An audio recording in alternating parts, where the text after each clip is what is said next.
ओम बापू नंदाचौर वालिया, आपकी सदा आपकी ही जय। सदा ही जय।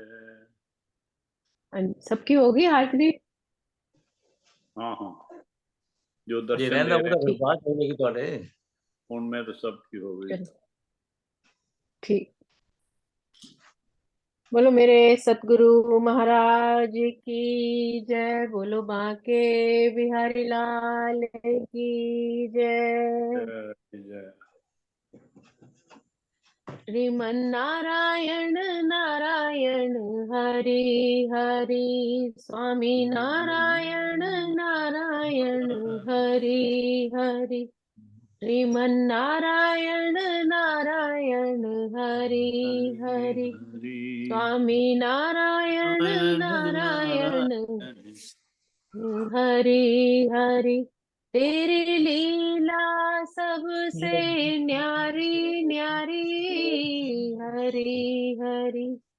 तेरी लीला जग में न्यारी न्यारी। हरि हरि। श्रीमन नारायण नारायण हरि हरि। स्वामी नारायण नारायण हरि हरि। श्रीमन नारायण नारायण हरि हरि।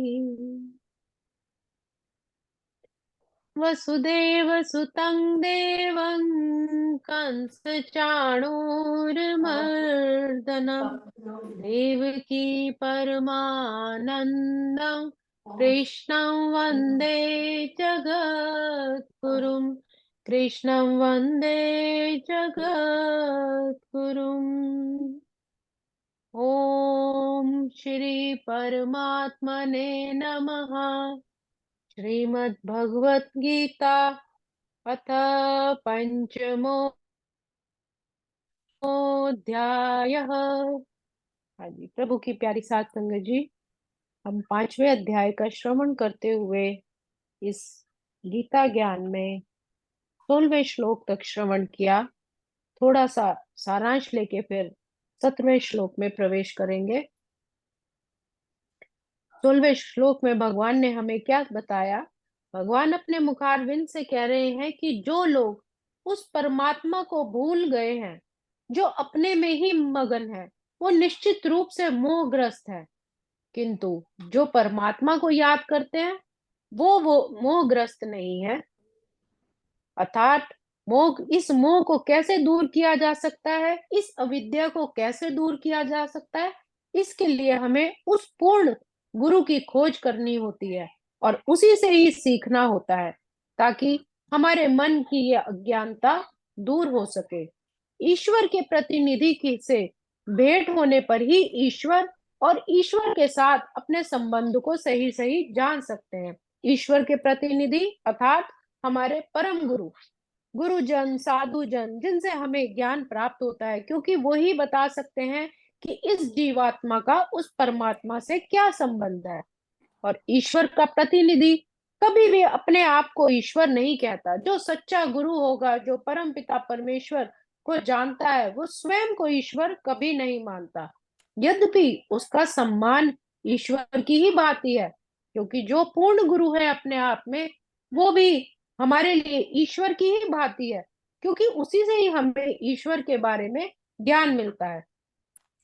तो मनुष्य को अपने आप को, उस जीवात्मा को तथा उस परमात्मा के अंतर को समझना चाहिए, क्योंकि ये शरीर तो नाशवान है, एक दिन सब कुछ नष्ट होने वाला है। और रात्रि के समय अंधकार में हमें प्रत्येक वस्तु एक सी ही दिखती है, किंतु जब दिन में सूर्य का उदय होता है तो सारी वस्तुएं अपने अपने वास्तविक स्वरूप में दिखाई देती हैं। वही सार यहाँ पर भी है कि जैसे जैसे गुरु का ज्ञान हमारे जीवन में आता है, उसी तरह हमें भी फिर सच्चाई से हम अवगत हो जाते हैं। ये हमने 16वें श्लोक में श्रवण किया। अब हम 17वें श्लोक में प्रवेश करते हैं। श्लोक क्रमांक 17। तद्बुद्ध्यस्ततात्मानस्तन्निष्ठास्तत्परायणः गच्छन्त्य पुनरावृत्तिं ज्ञानिर्धूतकल्मषः। 17वें श्लोक में भगवान कह रहे हैं कि जब मनुष्य की बुद्धि, मन, श्रद्धा तथा शरण सब कुछ भगवान में स्थिर हो जाता है, उस मनुष्य का मन, बुद्धि, उसकी आंतरिक श्रद्धा पूर्णतः उस परमात्मा में स्थिर हो जाती है, तभी वो पूर्ण ज्ञान द्वारा समस्त अपने पापों से शुद्ध हो जाता है और मुक्ति के पथ पर अग्रसर होता है। कहने का भाव है कि जिसकी बुद्धि, जिसकी आत्मा और जिसकी निष्ठा उस परमात्मा में, उस भगवान में लीन हो जाती है, तो उसके सारे पाप उस ज्ञान द्वारा धुल जाते हैं। श्रद्धा जब दृढ़ होती है, तो निष्ठा में परिवर्तित हो जाती है। जो जैसे जैसे हमारी श्रद्धा पक्की होती जाती है, तो हमारा विश्वास, हमारी निष्ठा भी परमात्मा में पक्की हो जाती है और जो भगवान को ही परम लक्ष्य मानकर पूर्णतः भगवान में लीन हो जाते हैं, तो ऐसे मनुष्य परम गति को प्राप्त हो जाते हैं। अर्थात उसका पूर्ण विश्वास अपने परमात्मा पर होता है, तो ऐसे मनुष्य ही परम गति को पाते हैं। परम दिव्य सत्य भगवान कृष्ण ही है। सारी गीता इसी घोषणा पर ही केंद्रित है कि श्री भगवान कृष्ण ही है। परम तत्व का अर्थ है परम सत्य, जो भगवान को ब्रह्म, परमात्मा तथा भगवान के रूप में जानने वालों द्वारा समझा जा सकता है। भगवान ही इस परम तत्व की परिकाष्ठा है। जो परम तत्व परमेश्वर है, वो स्वयं भगवान ही है, उनसे बढ़कर कुछ भी नहीं है। कृष्ण निराकार ब्रह्म का भी अनुमोदन करते हैं। ब्रह्मणो ही प्रतिष्ठा हम, अतः सभी प्रकार से कृष्ण ही परम सत्य है, परम तत्व है। जिनके मन, बुद्धि, श्रद्धा तथा शरण कृष्ण में है, अर्थात जिन्होंने अपने को पूर्णतः उस परमात्मा को समर्पित कर दिया है, फिर उनके सारे पाप ज्ञान द्वारा धुल जाते हैं और उन्हें ब्रह्म संबंधी प्रत्येक वस्तु का पूर्ण ज्ञान हो जाता है। तब उस जीवात्मा को उस परमात्मा का पूर्ण ज्ञान हो जाता है और इस दिव्य ज्ञान से युक्त होकर फिर वो अपने मुक्ति के पथ पर आगे प्रगति करता रहता है। श्लोक क्रमांक 18। विद्या विनय संपन्ने ब्राह्मणे गविहस्तिनि शुनि चैश्वपाके च पंडिता समदर्शिनः। 18वें श्लोक में भगवान क्या बता रहे हैं अर्जुन को कि हे अर्जुन, जो विनय साधु पुरुष अपने वास्तविक ज्ञान के कारण एक विद्वान तथा विनीत ब्राह्मण, गाय, हाथी, कुत्ता तथा चांडाल को एक समान भाव से ही देखते हैं, कि जो विनय साधु महापुरुष होते हैं, संत महापुरुष होते हैं, अपने वास्तविक ज्ञान, क्योंकि उन्हें पता होता है कि ईश्वर क्या है, जीव क्या है, इस जीव का उस परमात्मा से क्या संबंध है, ऐसे पूर्ण ज्ञान से जो युक्त साधु पुरुष होते हैं, उनकी दृष्टि में ब्राह्मण, गाय, हाथी, कुत्ता, चांडाल सब एक ही समान होते हैं, एक ही भाव से उन्हें देखते हैं। सच्चे ज्ञानी महापुरुष एक विद्या विनय संपन्न ब्राह्मण, गौ माता, हाथी, कुत्ते और चंडाल को समान दृष्टि से देखते हैं, अंतःकरण की चेतना को देखते हैं, सबके भीतर उस एक आत्मा को ही वो देखते हैं। और इस तरह समदर्शन और समपरिवर्तन, हम दो शब्द यहाँ पर समझते हैं। समदर्शन अर्थात ज्ञानी समदर्शन होता है, उसको सभी को वो समान दृष्टि से देखता है, कोई भी उसका अधिक प्रिय नहीं, किसी से भी उसके मन में घृणा नहीं। और संवर्तन, परंतु व्यवहार विवेक अनुसार ही वो करते हैं। ऐसे यहाँ पर ज्ञानी महापुरुष के बारे में भगवान बता रहे हैं।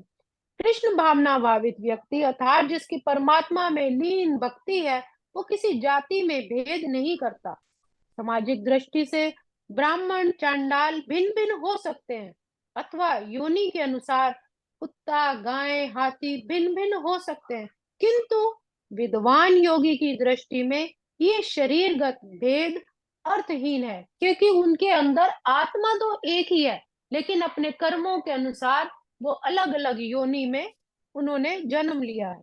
इसका कारण परमेश्वर से उनका संबंध है और परमेश्वर परमात्मा में हर एक के हृदय में वास करता है। परमात्मा कहीं और बाहर नहीं, वो हर उस कण में, हर जीव में वो वास करता है, हमारे हृदय में वास करता है। परम सत्य का ऐसा ज्ञान वास्तविक ज्ञान ही है।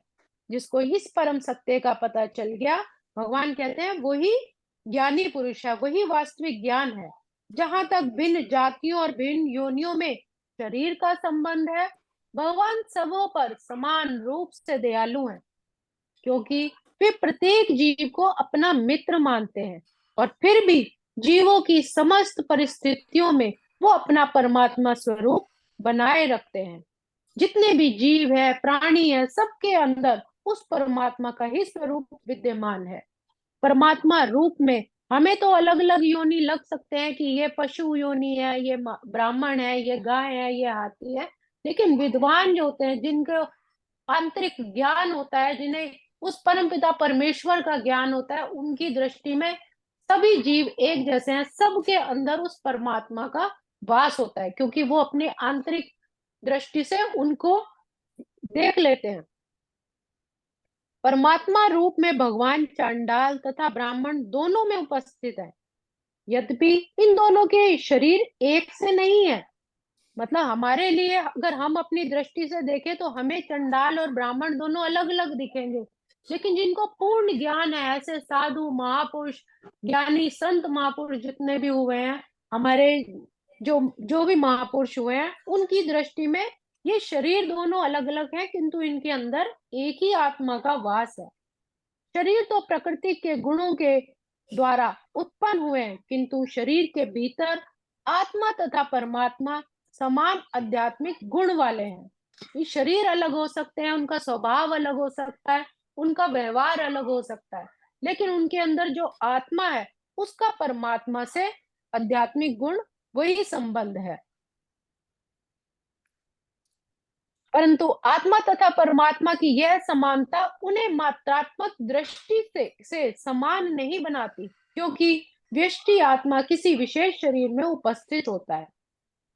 परमात्मा प्रत्येक शरीर में है, और कृष्ण भावित व्यक्ति को इसका पूर्ण ज्ञान होता है, इसीलिए वह सचमुच ही विद्वान और समदर्शी होता है।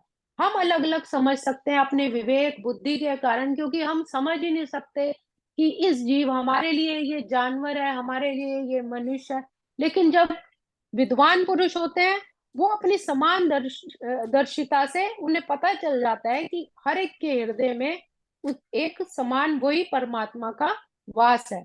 आत्मा तथा परमात्मा के लक्षण समान है, क्योंकि दोनों ही चेतन, शाश्वत और आनंदमय है। जिस दिन जिस मनुष्य को अपनी आत्मा का ज्ञान हो जाता है, अपनी चेतना का ज्ञान हो जाता है, तो उसे परमात्मा के भी फिर दर्शन हो जाते हैं, क्योंकि दोनों ही चेतन है। हमारे हमारे अंदर चेतना होने के कारण ही हम बोल सकते हैं, चल सकते हैं, देख सकते हैं, सब क्रिया कर सकते हैं। जब वो चेतन स्वरूप निकल गया, तो हमारा फिर शरीर मिट्टी का रह जाता है, कुछ भी नहीं रह जाता। तो वही चेतना जो इस शरीर को चला रही है, वो परमात्मा ही है, और वो शाश्वत और आनंदमय है। किंतु अंतर इतना ही है कि आत्मा शरीर की सीमा के भीतर सचेतन रहता है, जबकि परमात्मा सभी शरीरों में सचेतन है। आत्मा और परमात्मा में यही है कि हमारे शरीर के अंदर वो आत्मा है, एक चींटी के अंदर वो आत्मा है, एक हाथी के अंदर आत्मा है, लेकिन जो सब जीवों में है वो परमात्मा है, और हमारी आत्मा शरीर के अंदर है। परमात्मा बिना किसी भेदभाव के सभी शरीरों में विद्यमान रहता है, क्योंकि उसका वास हर कण कण में है।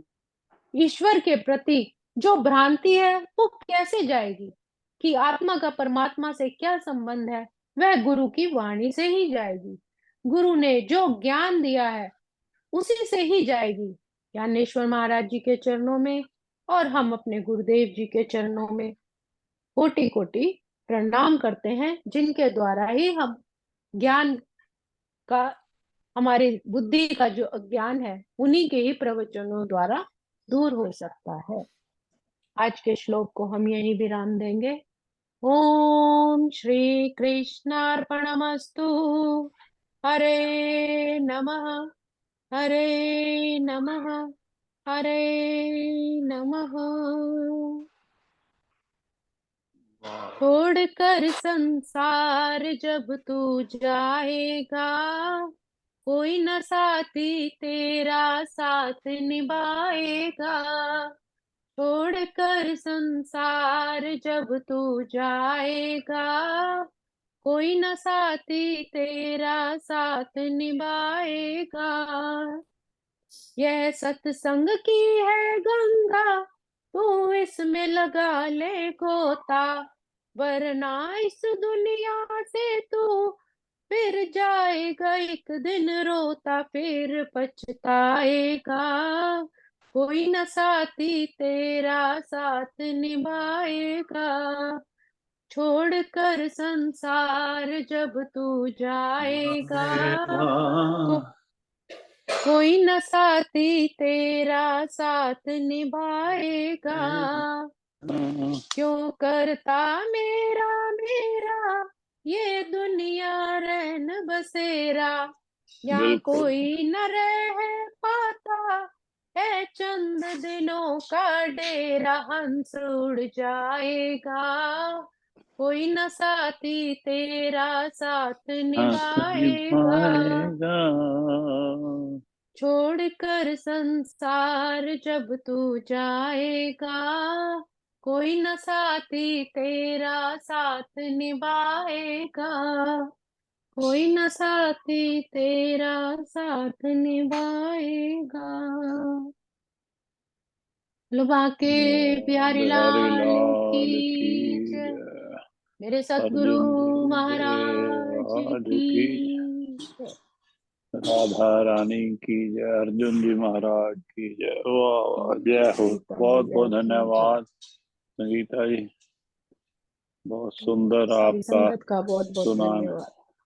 सुनाने का जो ढंग है आनंदमय है। बहुत प्रेम से पहले पिछले जो श्लोक है उनका सार बताती हैं, फिर आगे का सुनाती। वाह वाह, और इतने प्रेम से आपका कोटि कोटि धन्यवाद सभी संगत की तरफ से। आप सबका और बहुत बहुत धन्यवाद। अपना रेखा